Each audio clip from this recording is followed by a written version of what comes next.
USAID spent $164 million to support radical organizations around the world. We're not talking Cub Scout troops here. We're talking about radical organizations around the world. They gave $122 million of that to groups aligned with foreign terrorist organizations.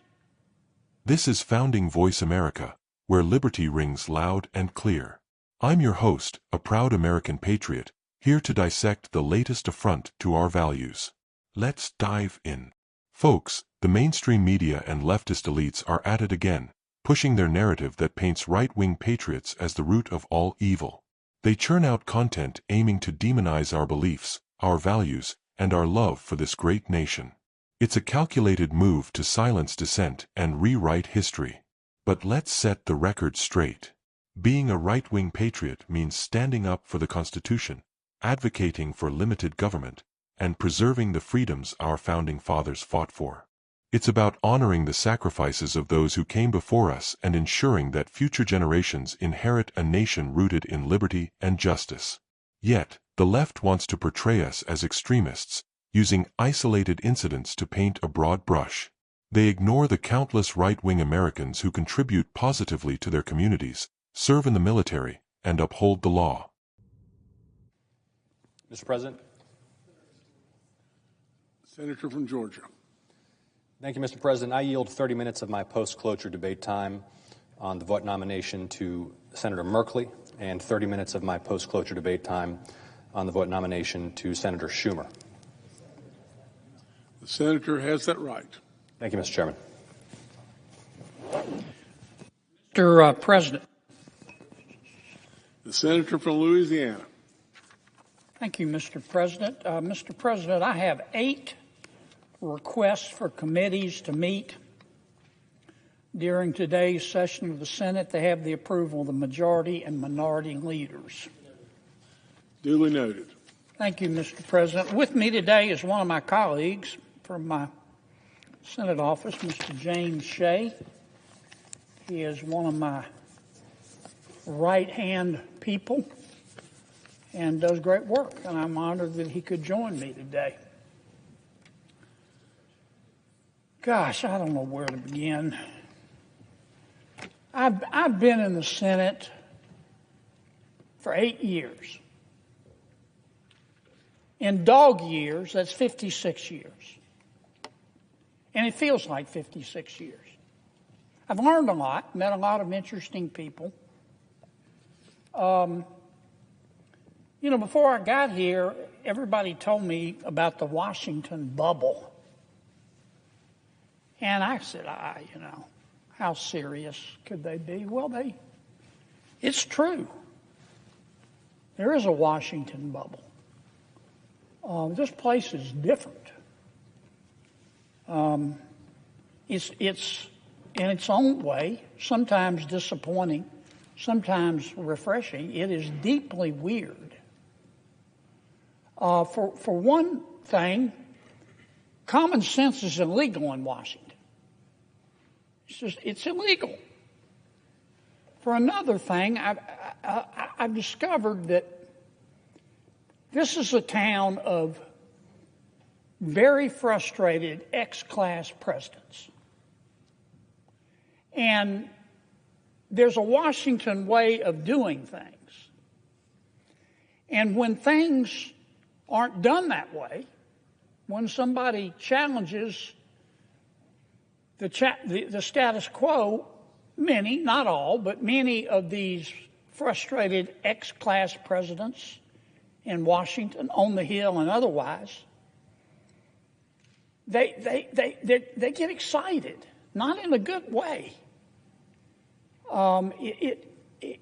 They can't get their mind around doing anything other than the Washington way. Some of them, particularly in the media, they go almost catatonic, or the exact opposite. They foam at the mouth. And they really get upset. They can make a Valium nervous. It's like the world, we're not doing things the way we've always done them, and the world's going to spin off its axis. I want to try to put in perspective what many of my Democratic friends have been talking about today.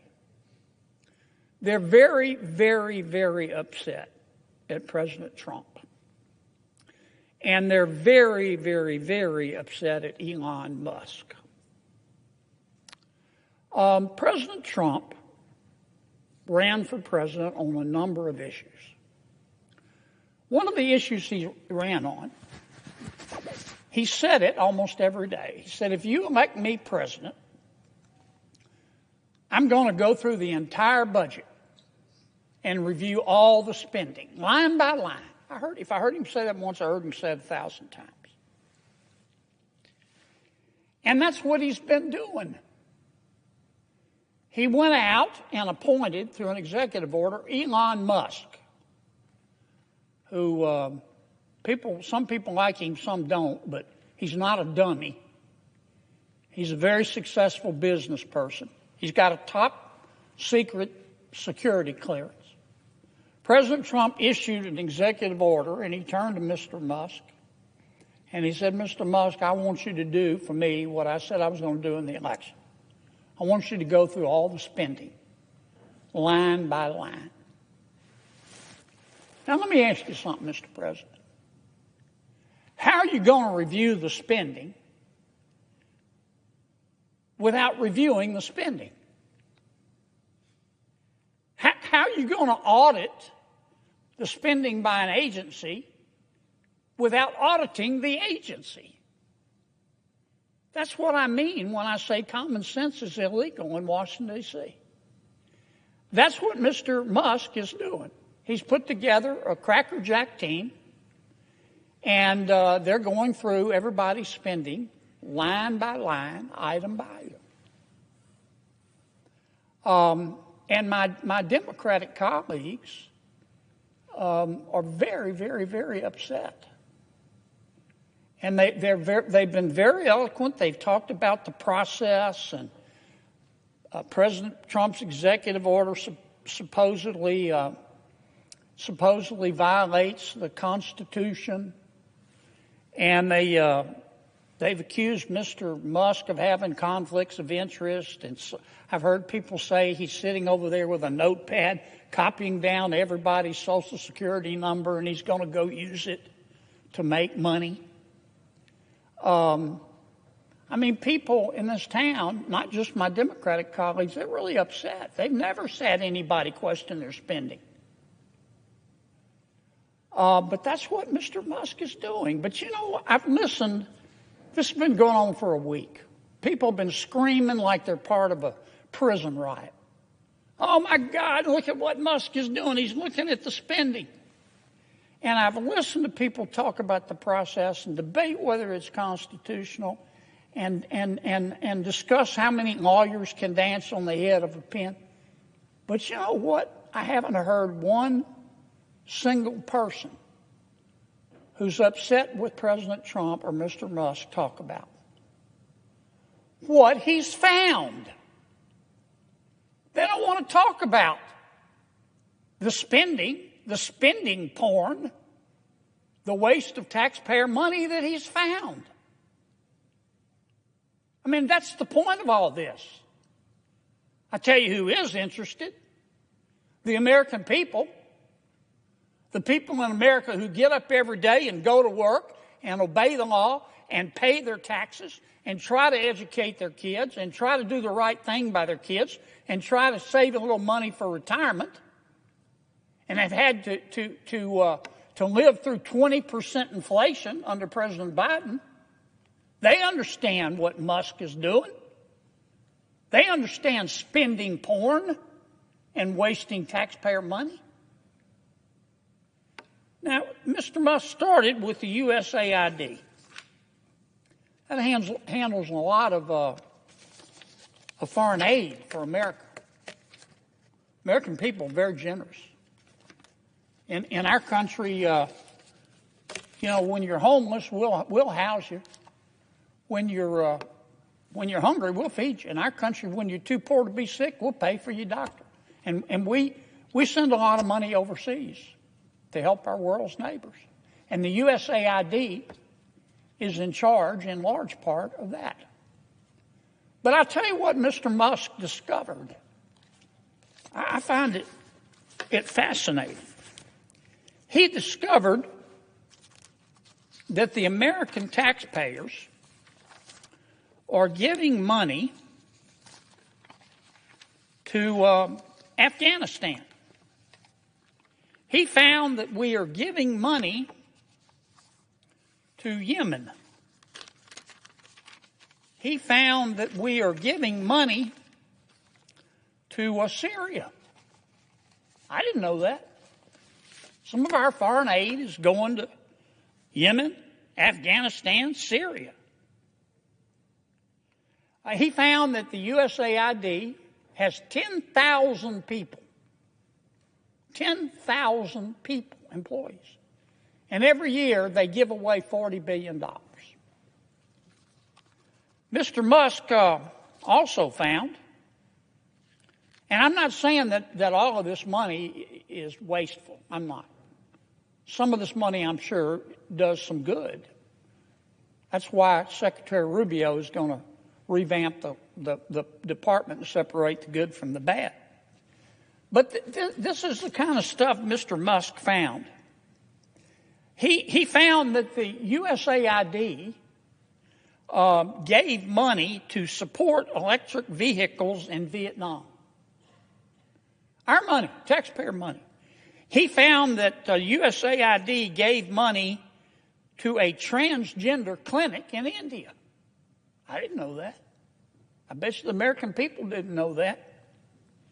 He found that the USAID gave $1.5 million to a Serbian LGBTQ group called Grupa Izladaji. I probably mispronounced that. My apologies. Anyway, they got $1.5 million to, quote, advance diversity, equity, and inclusion in Serbia's workplaces and business communities. What else did Mr. Musk found that my colleagues don't want to talk about? Well, he reviewed a study and then went and checked it. The study was done by the Middle East Forum. They found that USAID spent $164 million to support radical organizations around the world. We're not talking Cub Scout troops here. We're talking about radical organizations around the world. They gave $122 million of that to groups aligned with foreign terrorist organizations. Our taxpayer money. According to this report in Mr. Musk, the USAID has given millions of dollars to, quote, organizations in Gaza controlled by Hamas. Why aren't my colleagues talking about that? Recipients of the money, they found, have, quote, called for their lands to be cleansed from the impurity of Jews. That's what we're giving foreign aid to. What else? I'm not going to spend my whole time talking about this, but nobody else is talking about it. They're just talking about the process and Mr. Musk, and he's a mean guy, and he shouldn't be looking at our spending. Well, he is. And I kind of find what he's found out interesting. He found that we gave $2 million, USAID did, for sex changes in Guatemala. He found that we gave $20 million to produce a new Sesame Street show in Iraq. He found that we gave $4.5 million of taxpayer money to combat disinformation in Kazakhstan. He found that we gave $10 million, USAID did, of meals to an Al-Qaeda-linked terrorist group called the Nusra Front. Mr. Musk found that we gave $7.9 million of taxpayer money to a project that would teach Sri Lankan journalists to avoid binary gendered language. The USAID took $8 million and gave it to a bunch of journalists in Sri Lanka to teach them how to avoid binary gendered language. I don't know what the hell binary gendered language is. I think I do. You think most taxpayers would support that? Why aren't we talking about that? The USAID gave $1.5 million to promote LGBT advocacy in Jamaica. They gave $1.5 million to rebuild the Cuban media ecosystem. They gave $1.5 million for, quote, art for inclusion of people with disabilities in Belarus. Another $3.9 million for LGBT causes in Macedonia. $8.3 million for equity and inclusion education in Nepal. I could go all night.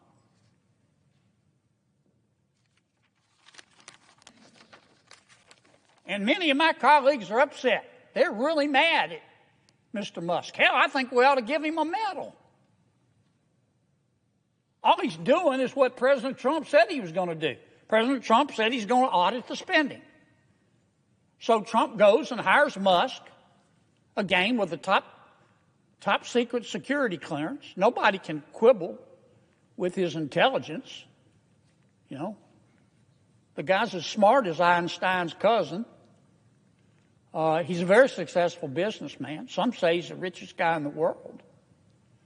And he's doing the auditing. And man, he's finding a lot of stuff. I call it spending porn. Now, I'm not saying everything that USAID does is wasted. But I'm saying a lot of it is. A hell of a lot of it is. And we ought to be on the floor of this United States Senate thanking Mr. Musk. And we ought to be asking him to go through every agency and look at everybody's budget. Everybody's budget. That's what the American people want. They don't want to talk about process. They don't want to continue with the Washington way. They want to save some money. Now, let me tell you what's really going on here, too, Mr. President. For 4 years under President Biden, and for 8 years under President Obama, and I respect both of them. I don't hate anybody. I don't. When I say my prayers at night, one of the things I ask God, God, don't let me hate, because it's hard in Washington. Don't let me hate. I have all the respect in the world for President Biden and President Obama. Tough job. But between them, they spent 12 years in Washington. And presidents set the tone. They control the questions that are asked. And here's the question that President Obama and President Biden asked for 8 years. For 12 years. I heard it every single day. Who needs to pay more in taxes? Is it you? Is it you? Who needs to pay more in taxes? We need more money. Who needs to pony up more? That was the issue. But that's not the issue today. We have a new president. You know what the issue is today? What the hell happened to all the money? What the hell happened to all the money? And that's what Mr. Musk is finding out. That's all this is about. And I'm just shocked that my colleagues have decided that this is a hill they're going to die on. How can you look the American people in the eye and support this kind of waste? Support this kind of spending porn? I mean, the election to me made at least one thing clear, that the American people are sick and tired of people in Washington denying reality. The last administration tried to convince us that we were living in a crime-free world where inflation was temporary and the border was secure. And the American people didn't buy it. You know why? Because it wasn't true. And the administration, our last administration, tried to argue that Bidenomics was making our lives better. But the American people knew differently. They understood Bidenomics to mean I get to spend more to live worse. And they voted. Now, I mean, the American people were poorer under the last administration, but they didn't become stupid. They could see that the government was creating a problem, not trying to fix it. And they noticed the national debt, too. Put up that first chart for me. You know what our national debt is, Mr. President? $36 trillion. Not million, not billion.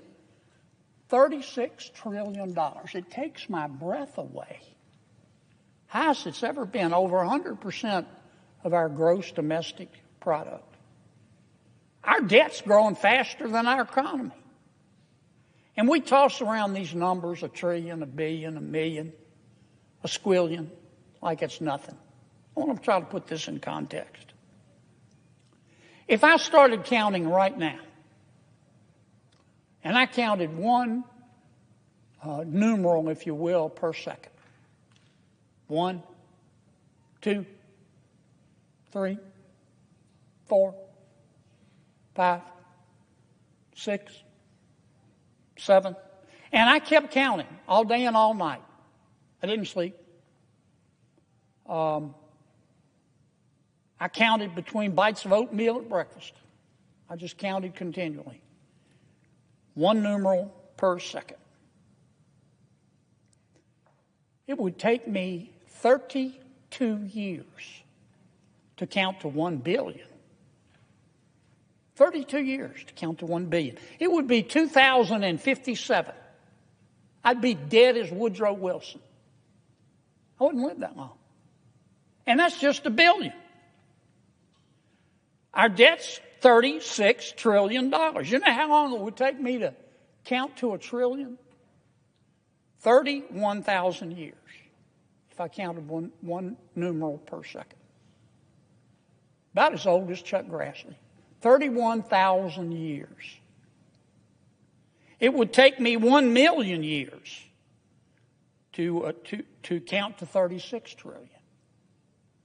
Those are the kind of numbers we're talking about. And the American people understand it.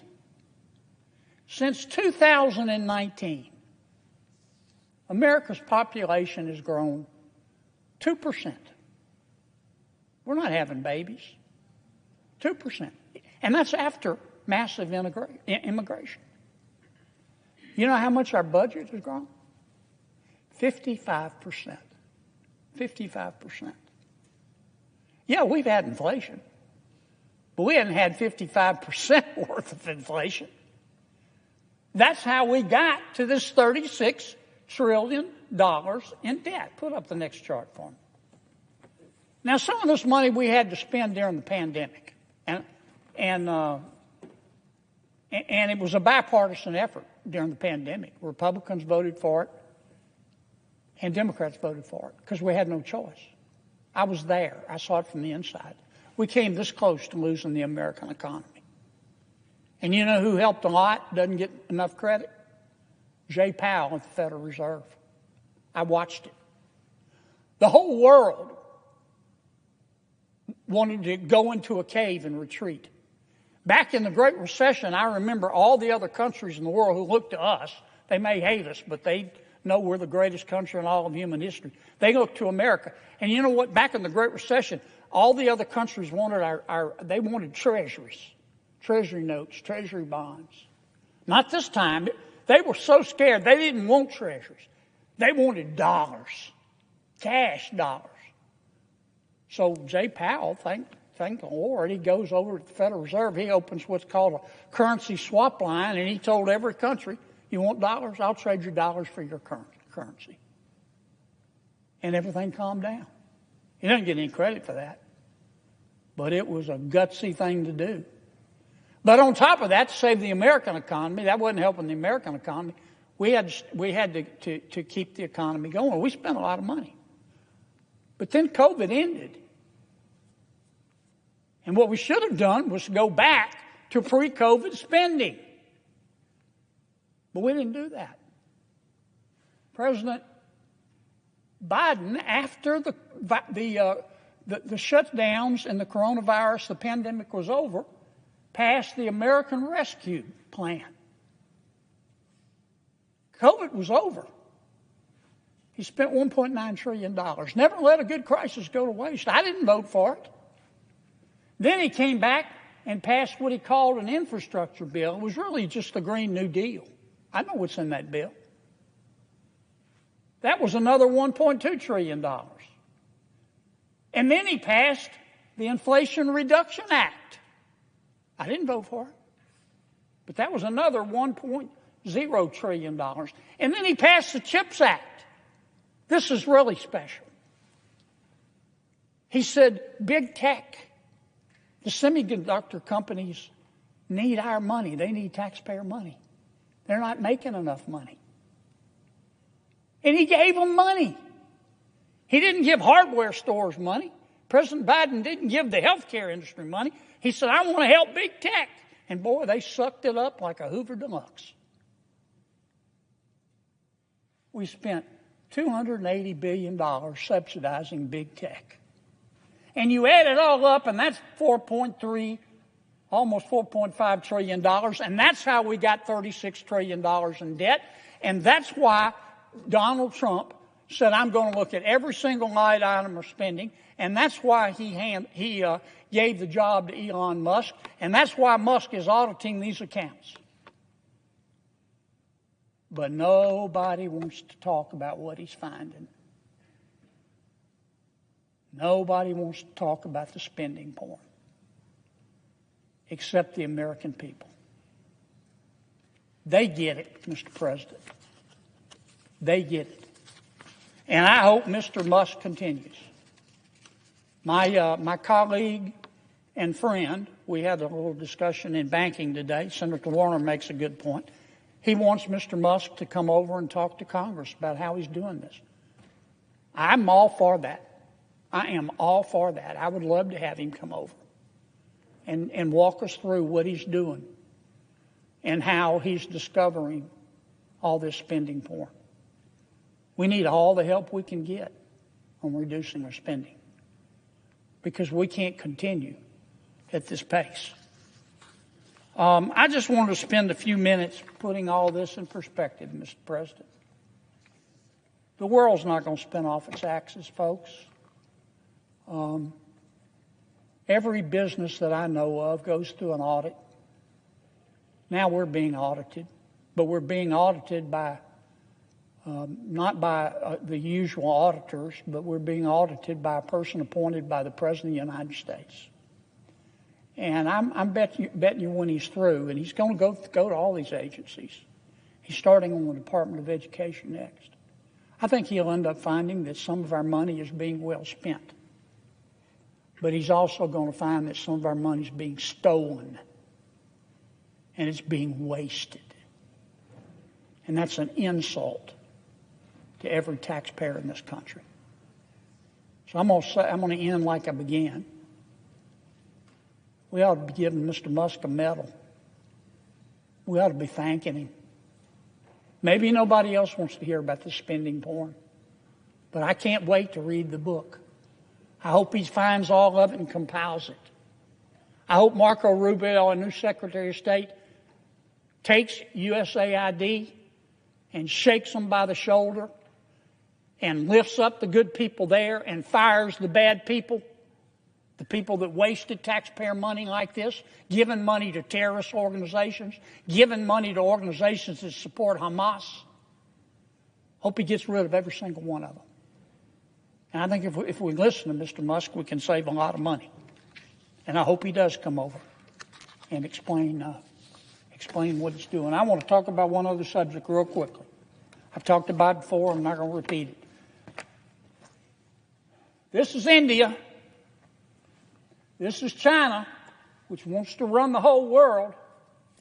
China's already trying to take over the shipping lanes in the South China Sea. This is the Chagos Islands, right down here. Years ago, the Chagos Islands were owned by France. France ceded the Chagos Islands to our friends in Great Britain, UK. And a number of years ago, the United Kingdom and America got together, and we built, mostly with American dollars, by the way, we built a military base in the Chagos Islands, on one particular island called Diego Garcia. And it's a really important military base. For one thing, it's very close to the Bay of Bengal and the Indian Ocean in China, so we can watch them. For another thing, it's where it's one of the only bases where our nuclear submarines can dock. Hugely important. Well, the United Nations got mad at the United Kingdom. They said, Great Britain, you're bad people. You used to be colonialists. You acquired other countries, sometimes freely, sometimes by force. Every country I know of in the world of any strength has done that. Doesn't mean we ought to be proud of it, but it's part of our history. But the United Nations said, shame on you, UK. Shame on you. Bad, bad, bad, bad. You have to give back the Chagos Islands and the military base there. And the UN doesn't have any jurisdiction over the United Kingdom. But the UN said, not only do you have to give it back, but you don't give it back to the people of the Chagos Islands. You give it back to another group of islands way down here called Mauritius. Mauritius used to own the Chagos Islands when France ceded them to Great Britain. They were run by Mauritius. But the people of the two island groups, archipelagos, the people don't have any affinity. Now, what's Mauritius say? Of course we'll take it. But they want to start charging the United States and the UK £9 billion for a 99-year lease. So we can lease our own military base. All because the Prime Minister of the United Kingdom feels guilty because somebody, some tofu-eating wokarati at the United Nations says they're bad people, bad colonialists. Well, and the Prime Minister of the United Kingdom, he's going along with it, but he says, I'm negotiating with Mauritius. And the people of the leader of Mauritius just issued a press release, said, yeah, he's negotiating. He's increased the price. And he's shortened the leash. Now, you know who's loving all of this? China. Because China has a close relationship with Mauritius. And you know what? It's going to get a lot closer. This is insane. This is cell deep stupid. This is bone deep down to the marrow stupid. Because the United Nations wants the United Kingdom to feel guilty, they want to give our military base and their military base to Mauritius. Now, the Prime Minister of the United Kingdom can stop this. And Marco Rubio, our new Secretary of State, is against it. And I haven't talked to him directly, but I think President Trump is against it. The United Kingdom is our friend. I went to school there for a while. I love them. And I want to see the Prime Minister do well. But he needs to put down the bong. He needs to put down the bong. This makes absolutely no sense. And it's going to be a big part of his legacy if he gives away this island and our military base to, in effect, what will eventually be China. So I would say to the Prime Minister tonight, I don't mean any disrespect. I want to say this respectfully. I shouldn't have said the bong part. I take it back. Please, Mr. Prime Minister, don't do this. Don't do this. We'll stand with you in telling the United Nations who's upset with you to go fill out a hurt feelings report, because we're not doing it. We'll stand with you. Please say no. Don't give our military base away. It's going to really hurt the relationship between the United States of America and the United Kingdom. I know Donald Trump pretty well. I know Marco Rubio pretty well. They'll forgive, but they'll never, ever forget. Don't do it, Mr. Prime Minister. I've taken too much time. I'm sorry. I yield to my colleague from Virginia. Mr. President. Yes, sir. The Senator from Virginia. Mr. President. Consider this. When leftist groups engage in violent protests, the media often labels them as mostly peaceful. But when a right-wing individual makes a misstep, it's broadcasted as a national crisis. This hypocrisy is not just frustrating, it's dangerous. The left's agenda is clear: to suppress conservative voices and reshape America into something unrecognizable. They push for open borders, defund the police, and indoctrinate our children with radical ideologies. And when we speak out, we're labeled as bigots or worse. Free speech is a cornerstone of our democracy. Yet, platforms and institutions are increasingly censoring conservative viewpoints. They claim to promote inclusivity, but only if you agree with their perspective. This selective tolerance undermines the very principles of open discourse and debate. It's time to take a stand. We must remain vigilant, informed, and vocal. Engage in your communities, support candidates who uphold constitutional values, and challenge the narratives that seek to divide us. Remember, being a patriot isn't about blind allegiance. It's about holding our leaders accountable and striving for a nation that truly embodies freedom and justice for all. Thank you for tuning in to Founding Voice America. If you believe in the principles that make this nation great, share this video, subscribe to our channel, and join the conversation. Together, we can ensure that the voice of true American patriots continues to be heard loud and clear. God bless you, and God bless the United States of America.